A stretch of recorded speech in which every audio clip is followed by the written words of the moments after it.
into my introduction that about who you are and why you're here? I might just mention that I'm actually in transition. I've been the marketing manager for the co-op for about 22 years, and I don't know if you mentioned my actual position, but Sorry. No, that's okay. Just so that when I give my comments, and just along those lines, to me, and the way that I've marketed the co-op is it's education, and that's kind of the root of the approach that I've taken over the years. And I'm in my last 2 weeks there, and then I'm transitioning, as David mentioned. So I can also speak to soil-borne, but I think Sean's probably definitely much more involved in the hub. So I guess I'll be trying to fill in for Paul today, and sort of giving the co-op perspective. Good. Okay. Well, as a supply chain, you have all worked together to see that the farmer's story is attached to the food that moves up and down the supply chain. And you've been working together in this way, and in some unique ways for many years. You've been successful at doing this. It's sort of a broad question. What's the role of your farm or your company in that supply chain, and how do you work with others to keep the farmer's story attached and authentic? Maybe I should start with you, Karen. Sure. Well, Veritable was founded in 1974, and our original mission was to buy from small local farmers, and at that point there really were only small local farmers for us to buy from. And I was actually talking to Rick Lejeune earlier, and I'm not even sure if we bought what they had to offer. I'm not so sure that they didn't just show up at our warehouse facility and, you know, with their boxes or burlap sacks or whatever they could put the product in, show up at our warehouse and ask us to sell this product. And in the beginning, we were selling to a closed group of co-op stores. It was a closed system, you know, until natural food stores really became to, you know, come into fruition, and suddenly we had a lot more customers. But that's how we started, and we've always maintained that focus through our now 37 years of work, that we focus as much as we possibly can on working with small and mid-sized growers and connecting those growers with our customers, keeping the farmer's face on the product, keeping their name on the label, keeping our customers informed about who the growers are, is a very important part of our mission. And Annie, how have you participated in this? Well, I think that we've been farming for 34, 35 years in the community, and our mission from day one was to stay local and stay within our community and not, you know, go long distances. We started the farmers market and the Davis Food Co-op first, and then started farming, so it was all community based.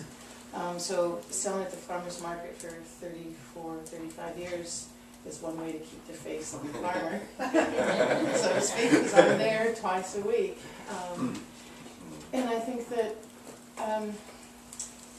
relationships have always been the key. I mean, I've known Karen for as long as we've farmed, and I feel like if ever I needed something, I'd call Boo or Karen, and, you know, in times of needs, they actually loaned us money, you know, and so there's relationships there that is not just business, it is friendship, and it's a tie.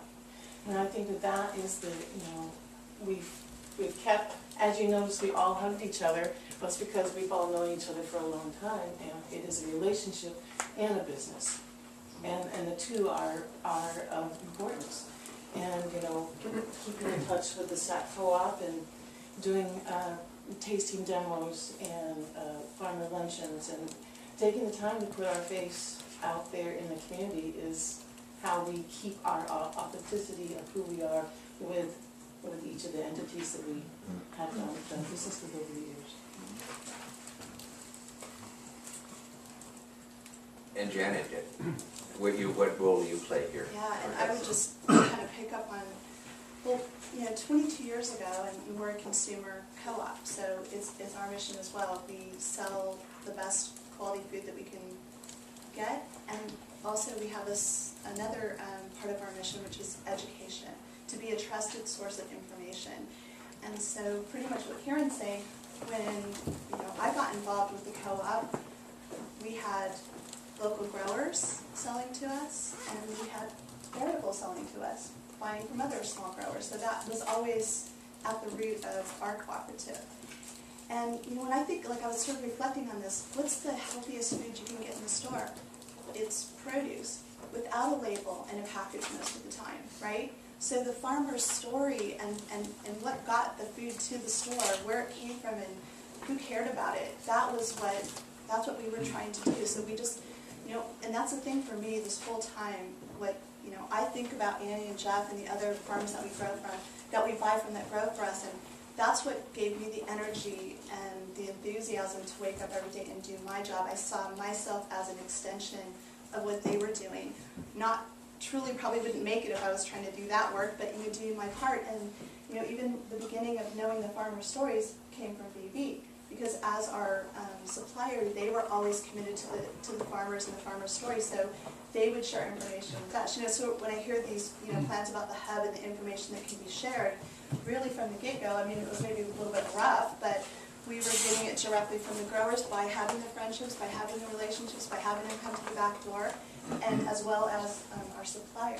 So it's really been a continuation of that. And I feel very excited that local, is more people are interested in it, but I think it's because of what many people have been doing all these years, and I think people are sort of hungry to have some meaning. And I think it's much more, and I love the conversation before, trying to define, like I saw those things, conversations, define these terms. I mean, I don't know, probably the rest of, we've all sat in rooms, talking about what is sustainable, what's local and all that. And I like the direction you're going in, which is let the people that are eating the food hear the story and make their choices. Because it's, you don't want to get wrapped up in how many miles. You want to get the people that are eating the food connected to the people that are growing it. That's my passion, right? And you mentioned passion, let's market. That is what it's driven is, and love, there's so much love that, I'll just speak for myself, that I feel for, Annie and all the growers that I know, and I kind of joke sometimes with my friends, like I've never met a grower I didn't love because they're amazing. And, the relationship that we've had with Veritable, there's a lot of love there too on many levels, and that's not to say that there haven't been, bumps and challenges, which I guess we'll get to some of those, which I would love to be able to kind of share what have we gone through and how did we deal with it. But every time I come back to it, it's because of the relationship, it's because we're talking about it, it's because we're all really passionate about the core values that I guess we're all here to talk about, that we share, and just keeping it simple. I don't know, I love, that's the thing that we constantly have to keep it simple. And what we've done is, you have to realize we've been building on this for 22 years. So we'll talk about some of the things that we've done that are successful, but every year that passes, I just watch that we're building on top of the education that we've already done, and it's not just a quick marketing slogan. It's not something slick. It's not like, oh, what's on the news. It's very calm, very steady, very low budget. Not necessarily because I wanted a low budget, but grassroots marketing, right? And just to continue to do it and be consistent and be truthful and authentic, and people resonate to that. And so it's, you have to be willing to go slow and do something and keep building on it. So I think that's. I've been, I'm struggling. I'm writing these research papers, and I'm trying to think of in an academic paper, how do you say is driven by love, right? But actually, that's what I'm discovering, that in these the cases where these ideas are successful, where the supply chain is working, there is something behind it which is love, and passion and commitment and emotion. And it has to be in lots of hearts. It can't just be one driver, or two, or three. And that's another thing as a co-op that I'll hopefully talk about, is we really try to, get everybody in the store involved and having connections to the growers, not just one produce manager or one manager, staff, and even people, writing the checks. It's really important, which I can definitely talk about that. Well, Sean, Soilborne has been in relationship to the Sacramento National Food Co-op from the beginning.